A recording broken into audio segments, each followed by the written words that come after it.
అన్యాయాన్ని ఎదిరించలేనప్పుడు నువ్వేమి నీతులు చెప్పేది?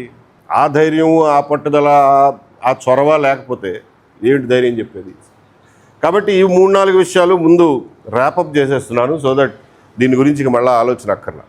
నిన్నే గోపాలరావు చాలా రోజుల తర్వాత కలిసాం, మాట్లాడుతున్నప్పుడు చెప్పారు, చీరాల ప్రాంతాల్లో హేతువాద సభలు పెడితే 400-500 మంది రైతులు చుట్టదాగుతూ పంచెలు కట్టుకుని వచ్చేవాళ్ళండి అని. నాకు వచ్చిన మొదటి ప్రశ్న, ఏమైపోయిందా చైతన్యం అంతా? ఏమైపోయిందా అభ్యుదయం అంతా? ఎక్కడికి పోయింది? ఏ గంగలో కలిసిపోయింది? ఎవడెత్తుకుపోయాడు? ఎందుకు ముందుకెళ్ళలేదు అనేది నాకు అనుమానం వచ్చింది. కాకపోతే దానికి రకరకాల కారణాలు ఉండొచ్చు. కొత్తగా వచ్చిన రాజకీయ శక్తులు కావచ్చు, కొత్తగా వచ్చినటువంటి కాస్ట్ ఐడెంటిటీస్ కావచ్చు, కొత్తగా వచ్చి పడినటువంటి డబ్బు కావచ్చు, కొత్తగా వచ్చినటువంటి విద్యా అవకాశాలు కావచ్చు, మైగ్రేట్ అయ్యి వెళ్ళిపోయిన తరాలు కావచ్చు, ఏమైనా కానివ్వండి, it is only an academic matter to discuss. ఏమైపోయింది అభ్యుదయం అని. దాన్ని గురించి మనం పెద్ద ఎనాలిసిస్ చేసి హెయిర్ స్ప్లిట్ చేసి బాధపడే కంటే కూడా ఇవాళ నుంచి ఏం చేద్దాం అన్నది ముఖ్యంగా ఆలోచిద్దాం. సరే, మనకంటూ ఒక చరిత్ర ఉంది. ఒకప్పుడు వంట చేసిన పొయ్యే ఇప్పటికి కూడా చిన్న చిన్న నిప్పురవ్వలు మనలో ఉన్నాయి. మళ్ళా ఆ పొయ్యిని రగిలిద్దాం, మళ్ళీ హేతువాద వంట చేద్దాం అనే ఆలోచన చేయమని మీ అందరినీ కోరుతున్నా. బికాజ్ మనకి స్ఫూర్తినిచ్చేటటువంటి గతం అయితే మనకు ఉంది. కాబట్టి దాన్ని స్ఫూర్తిగా తీసుకుని గతం గురించి బాధపడే కంటే కూడా అదే ఎనర్జీని ఫ్యూచర్లో దీన్ని ముందుకు తీసుకుపోయే కార్యక్రమం మీద చేద్దాం. నేను కూడా దానికి నా వంతుగా నేను కూడా పార్టిసిపేట్ చేస్తానని చెప్పి తెలియజేస్తున్నా. మీ అందరినీ కూడా ముందుకు రమ్మని చెప్పి కోరుతున్నా. మిత్రులారా, ఈ రోజున ఉన్న పరిస్థితి ఏమిటి అన్నది మీ అందరికీ తెలుసు. హేతువాద ఉద్యమం మనుషుల్ని హేతువాదం వైపు, శాస్త్రీయంగా ఆలోచించే వైపు, సైంటిఫిక్ టెంపర్ వైపు తీసుకెళ్ళగలుగుతుంది. కానీ మనిషి అన్నాక వాడికి రకరకాల భయాలు, ఆశలు ఇవన్నీ ఉంటాయి. వాడికి ఒక రకమైనటువంటి స్పిరిచువల్ నీడ్స్ కూడా ఉంటాయి. దాన్ని ఎలా డిఫైన్ చేస్తారో మీ ఇష్టం. కేవలం మెటీరియల్ నీడ్స్తో మనిషి జీవితం గడిచిపోదు. Don't mistake me. స్పిరిచువల్ అంటే ఈడు కూడా సనాతనుడు తయారయ్యాడని అనుమానించకండి తొందరగా. స్పిరిచువల్ నీడ్స్ కూడా ఉంటాయి. ఏంటంటే కొన్నిసార్లు వాడు ఒంటరిగా ఫీల్ అవుతాడు. నాకెవడూ లేడు, ఒక్కడే అయిపోయాను అన్న ఫీలింగ్లోకి వస్తాడు. అప్పుడు వాడికి ఒక ఊతకర్ర కావాలి, వాడు నిలబెట్టుకోవడానికి ఊతకర్ర కావాలి. అలాగే కొన్నిసార్లు ఒక కార్నర్లోకి నెట్టబడతాడు. అక్కడి నుంచి దారి ఎటు కనపడదు. ఇక్కడి నుంచి ఎట్లా బయటపడాలరా అనే దాని గురించి ఆలోచిస్తూ ఉంటాడు. మనం ఇచ్చినటువంటి భౌతిక మెటీరియలిస్టిక్ హేతువాద సిద్ధాంతాలు వాడికి సమాధానం ఇవ్వవు. అటువంటిప్పుడు ఏం చేయాలని ఆలోచించినప్పుడు అప్పుడు ఒకసారి దేవుడు గుర్తొస్తాడు. అలాగే కొన్నిసార్లు ఆశలు ఉంటాయి, కొన్ని దురాశలు ఉంటాయి, పేరాశలు ఉంటాయి, అత్యాశలు ఉంటాయి. అవి కూడా రకరకాల స్టేజెస్లో ఉంటాయి అనుకోండి. కనీసం ఆశ అంటూ ప్రతివాడికి ఉంటుంది. Hope is what keeps us alive. So ఆ ఆశలు తీర్చుకోవడం కోసం 2 మార్గాలు ఉన్నాయి. ఒకటి కష్టపడి పనిచేయడం, 2 దేవుడికి దండం పెట్టడం. ఇదేమో కష్టంతో కూడుకున్నది, రిజల్ట్ గ్యారంటీ లేదు. ఇదేమో ఫ్రీ ఆఫ్ కాస్ట్. అప్పుడు ఏది ఎంచుకుంటాడు ఒక బలహీన మనస్కుడు? వాడికి ఏమనుకుంటా అంటే, దారెమ్మడ పోతున్నావు, ఎవడు కట్టించాడో తెలియదు ఆ గుడి, నేనైతే డబ్బులేమి ఇవ్వలా, వెళ్తా దండం పెట్టుకుని పోతా, నాకు వచ్చిన నష్టం ఏంటి? ఫ్రీ ఆఫ్ కాస్టే కదా.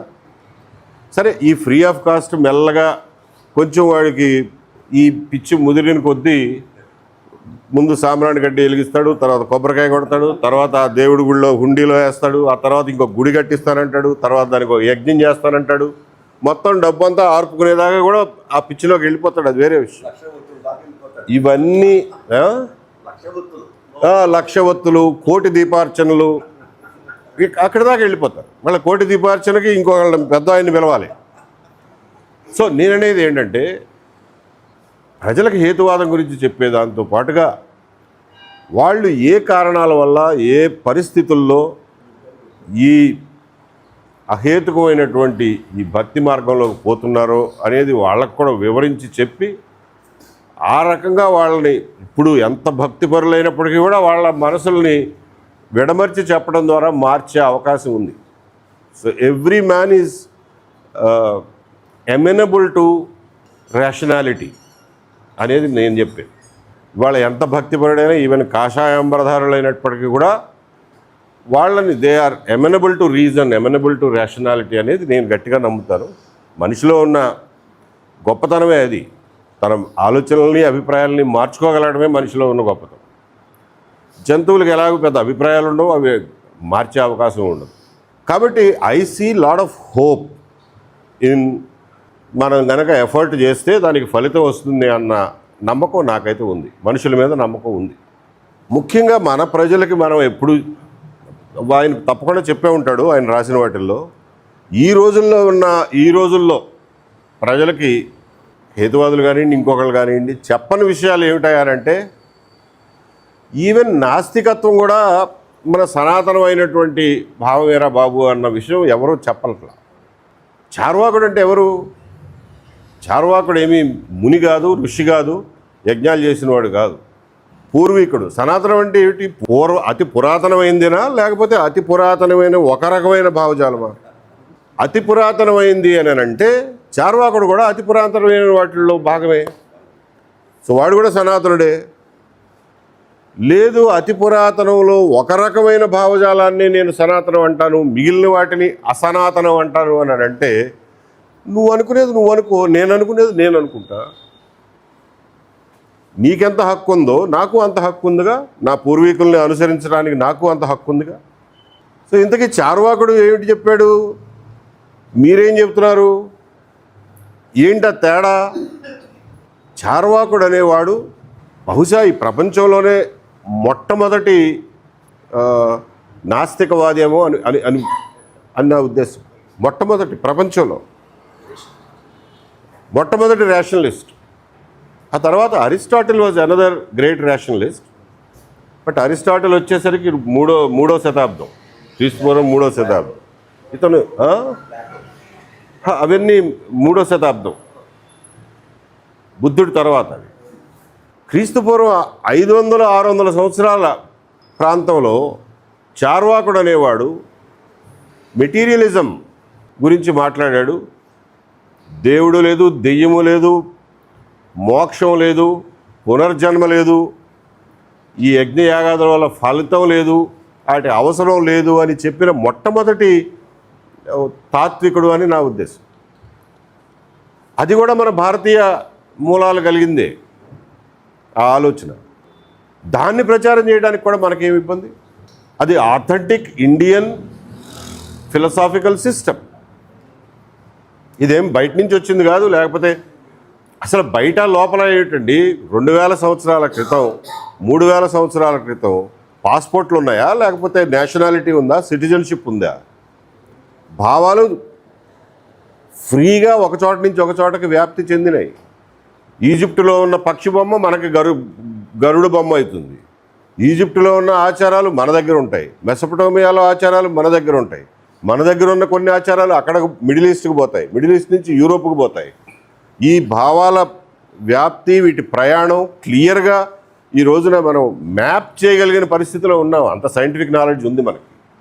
కాబట్టి సనాతనం, పురాతనం అంతా కేవలం భారతదేశం భూభాగంలో పుట్టిందే కావాలనే నియమం ఎక్కడా లేదు. ప్రపంచంలో ఎక్కడున్నా మంచి తీసుకుంటాం. ఈ సెల్ ఫోన్ మనం ఏమైనా తయారు చేస్తున్నాం కాబట్టి దీన్ని వాడేది. అత్యంత ఆశ్చర్యకరమైన విషయం ఏంటంటే క్రీస్తుపూర్వం 500-600 సంవత్సరాల్లో చార్వాకుడు మొదటిసారి చెప్పాడు that you get knowledge through perception. Bakshi గారికి వీళ్ళందరికీ తెలిసాడు. Epistemology is one of the major parts of a philosophical system.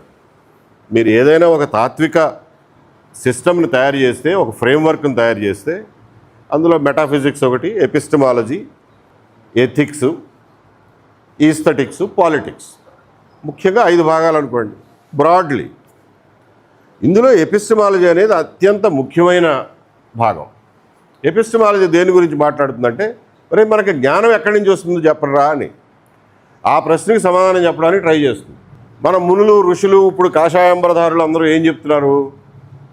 జ్ఞానం గీత నుంచి వస్తుంది, జ్ఞానం వేదం నుంచి వస్తుంది, జ్ఞానం దేవుడి నోట్లోంచి వస్తుంది, జ్ఞానం ఖురాన్లోంచి వస్తుంది అని ఇంకొకళ్ళు అంటారు. జ్ఞానం బైబిల్లో ఉంది, అదే జ్ఞానం ఇంకా మించి జ్ఞానం లేదు అంటాడు. ఇంకొకడేమో ఓల్డ్ టెస్టమెంట్లో ఉంది, తోరాలో ఉంది అని అంటాడు. రేషనలిస్టులు ఏం చెప్తారంటే జ్ఞానం పంచేంద్రియాల నుంచి వస్తుందిరా నాయన, మనం చూసేదాన్ని పర్సెప్షన్ అంటాం, ఆ పర్సెప్షన్ నుంచి కాగ్నిషన్, కాన్సెప్ట్ ఫార్మేషన్. ఇది చూస్తే 4 సార్లు చూసిన తర్వాత చిన్నపిల్లాడికి ఇది ఓహో ఇది దీన్ని చెట్టు అంటారనమాట అన్న కాన్సెప్ట్ వాడికి ఫామ్ అవుతుంది. ఈ కాన్సెప్ట్ ఫార్మేషన్ అవుతుంది. ఈ కాన్సెప్ట్స్ కాంప్లెక్సిటీ పెరిగిన కొద్దీ నాలెడ్జ్ పెరుగుతుంది. చివరికి నువ్వు కంటికి కనిపించిన ఎలక్ట్రాన్స్ని, కంటికి కనిపించిన ఎలక్ట్రిసిటీని తయారు చేయగలుగుతావు, దాని గురించి ఆలోచించగలుగుతావు అనేది ఒక మెటీరియల్ భావన. So this is rational epistemology. ఈ రేషనల్ ఎపిస్టమాలజీని క్రీస్తు పూర్వం 500-600 సంవత్సరంలో చార్వాకుడు చెప్పాడు అని అంటే అది మామూలు విషయం కాదు. దాన్ని చాలా కాలం ముందుకు తీసుకెళ్లారు. దాన్ని అదొక school, Charvaka school of philosophy. దాన్ని అప్పట్లో బుద్ధిస్టులు వ్యతిరేకించారు. ఎందుకంటే ఈయన పునర్జన్మ లేదంటున్నాడు, మోక్షం లేదంటున్నాడు, నిర్యాణం లేదంటున్నాడు, ఏదున్నా ఈ ప్రపంచంలో ఈ భూమి బూడిద లేదు అన్నాడు. సో బుద్ధిస్టులు వ్యతిరేకించారు. హిందువులు ఆ హిందూ మత వైదికులు అనండి పోని, వైదికులు పురాణకారులు వ్యతిరేకించారు, బుద్ధిస్టులు వ్యతిరేకించారు. కానీ భారతదేశంలో ఒక్కడగా నిలబడింది చార్వాకుడు. అంత గొప్ప అవగాహన, ఆలోచన, తాత్విక స్పష్టత ఉన్నటువంటి చార్వాకుడి ఆలోచనల్ని ఈ రోజున మనం ముందుకు తీసుకువెళ్ళడం అంటే మనం గర్వకారణం. ఆయన భారతదేశంలో పుట్టినందుకు గర్వకారణం. దాన్ని మనం ఈ రోజున ప్రజలకు అర్థం చేయించడానికి మనకు అవకాశం దొరికిందని అనడం మనకు గర్వకారణం. యాక్చువల్గా అయితే ఈ పాటికే మన ప్రజలందరికీ తెలిసి ఉండాల్సింది. మరి నాస్తికత్వం కూడా భారతీయ సాంస్కృతిక పరంపరలో ఒక ముఖ్యమైన భాగమే. దేం బయట నుంచి వచ్చింది కాదు, తీసి పాడేయాల్సింది కాదు అన్న విషయాన్ని మనం ప్రజల ముందుకు తీసుకెళ్లాల్సిన అవసరం ఉంది. వెంకటేశ్వర గారు ఏ ఉద్దేశంతో చార్వాక్ అనే పేరును ఎంచుకున్నారో కానీ అత్యంత most apt name that he he's kept for his magazine. ఆ స్ఫూర్తితో మనం దీన్ని ముందుకు తీసుకుపోవాల్సిన అవసరం ఉంది. నేను అన్నట్లు we have to give people a room, an elbow space to take care of their own spiritual needs. ఆ స్పిరిచువల్ నీడ్స్ ప్రతి వ్యక్తికి వ్యక్తిగతం. నాకు ఆశ కలిగినప్పుడో లేకపోతే నాకు భయం కలిగినప్పుడు మీకు భయం కలగదు. నా భయాలు నావి. అసలు అన్ని భయాలకి రేషనాలిటీ ఏమి ఉండదు. కానీ అదొక వాస్తవం. మనిషి భయాందోళనకు గురవుతాడు, ఆశకు గురవుతాడు. కొన్నిసార్లు తనేమిటి అని తెలుసు అని ప్రశ్నించుకునే పరిస్థితికి వస్తాడు. అందుకనే సూసైడ్లు కూడా చేసుకుంటాడు. సూసైడ్ చేసుకోగలిగినటువంటి ఏకైక జీవి మొత్తం ప్రపంచంలో, ఈ సృష్టిలో మనిషి ఒక్కడే. ఎప్పుడైనా గమనించారా? ఇంకెవరి వల్ల, ఏ జీవి వల్ల కాదు సూసైడ్ చేసుకోవడం. కాబట్టి నీ స్పిరిచువల్ నీడ్స్ నీకున్నాయి అబ్బాయి, దాన్ని నేనేం కాదంటలా. నీకు భయం ఎందుకురా, నువ్వు భయమే పడకూడదు అని చెప్పి నేనేం ఇన్సిస్ట్ చేయను. నీ జీవితం, నీ ఇష్టం, నీ వ్యక్తిగతం, నీ అనుభవాలు, నీ బాధలు, నీ భయాలు నీవి. నేనేమి దానికి అడ్డు రావటంలా. ఆ భయానికి నువ్వు ఏ దేవుడికి దండం పెట్టుకుంటావో, వైదికులు చెప్పినట్టుగా ఇంద్రుణ్ణి ప్రార్థిస్తావో, వరుణుణ్ణి ప్రార్థిస్తావో, లేకపోతే ఉపనిషత్తులు పురాణాలు చెప్పినట్టుగా బ్రహ్మ విష్ణు మహేశ్వరులు ప్రార్థించుకుంటావో, లేకపోతే 33 కోట్ల దేవుళ్ళలో ఎవరిని పూజించుకుంటావో నీ ఇష్టం. But keep it to your self. It is your individual issue. It has got nothing to do with the society, much less with the government. నీ వ్యక్తిగత భయాలు అన్నీ నీతోనే పెట్టుకో. నీ మతం ఏదో నీతోనే పెట్టుకో. అది నీ వ్యక్తిగతం. మహా అయితే నీ కుటుంబం వరకు నువ్వు ఇన్ఫ్లుయెన్స్ చేసుకో. అంతకు మించి సమాజానికి ఏమి సంబంధం నీ భయాలతో? సమాజానికి ఏమి సంబంధం నీ గోలతో? అసలు గవర్నమెంట్కి ఏమి సంబంధం? అరే ఈ మతాన్ని, రాజ్యాన్ని విడదీయమనే కదండి 400-500 సంవత్సరాల పాటు కొట్టుకు చచ్చారు యూరోప్ అంతా. ఎన్నో యుద్ధాలు, లక్షల ప్రాణాలు పోయిన తర్వాత కదా రాజ్యం మతం రెండుగా వేరైంది. మళ్ళా ఇవాళ తీసుకొచ్చి అతికిస్తానంటూ ఇంతకంటే వెనకబడతాను ఏమైనా ఉంటుందా? కాబట్టి ఈ విషయాలని ప్రశ్నించాలన్నా కానీ ఈ రోజున హేతువాదులు తప్ప ఇంకెవరూ లేరు. ఆ ధైర్యం మనకు తప్ప ఇంకెవరికి ఉండదు. ఎందువల్లంటే మిగిలిన వాళ్ళందరూ కూడా ఎందుకు వచ్చింది, మనకు ఎందుకు వచ్చింది గొడవ, నిజంగానే దేవుడు ఉన్నాడేమో, ఒక దండం పడేస్తే పోలా అనుకునే భయాల్లో బతికేవాళ్ళు. కొంచెం హేతువాద స్పష్టత ఉన్నవాళ్ళు మాత్రమే ఈ ప్రశ్నలు అడగగలరు, ప్రశ్నించగలరు. తర్వాత తరాలకి ఒక యాక్సెప్టబుల్ ఆల్టర్నేటివ్ వ్యూ పాయింట్ని, ఆలోచన విధానాన్ని, ప్రత్యామ్నాయాన్ని మీరు వాళ్ళకి ప్రపోజ్ చేయగలరు, వాళ్ళని నమ్మించగలరు. కాబట్టి ఇంతమంది ఈ రోజున ఒక చోట చేరాము అని అంటే నేను దాన్ని చాలా ఆప్టమిస్టిక్గా తీసుకుంటున్నాను. ఈ మాత్రం జనం చాలు నా ఉద్దేశంలో. 1970లు మేబీ ఎర్లీ 80s వరకు విజయవాడ నగరం తాత్వికత విషయంలో కానీ, రాజకీయాల విషయంలో కానివ్వండి, కొత్త ఆలోచనల విషయంలో కానివ్వండి, పోషించినటువంటి పాత్రకి మనందరం మళ్ళీ ఒకసారి గుర్తు తెచ్చుకుని Vijayawada contribution to the Telugu సొసైటీని గుర్తు తెచ్చుకుని దానికి గర్విస్తూ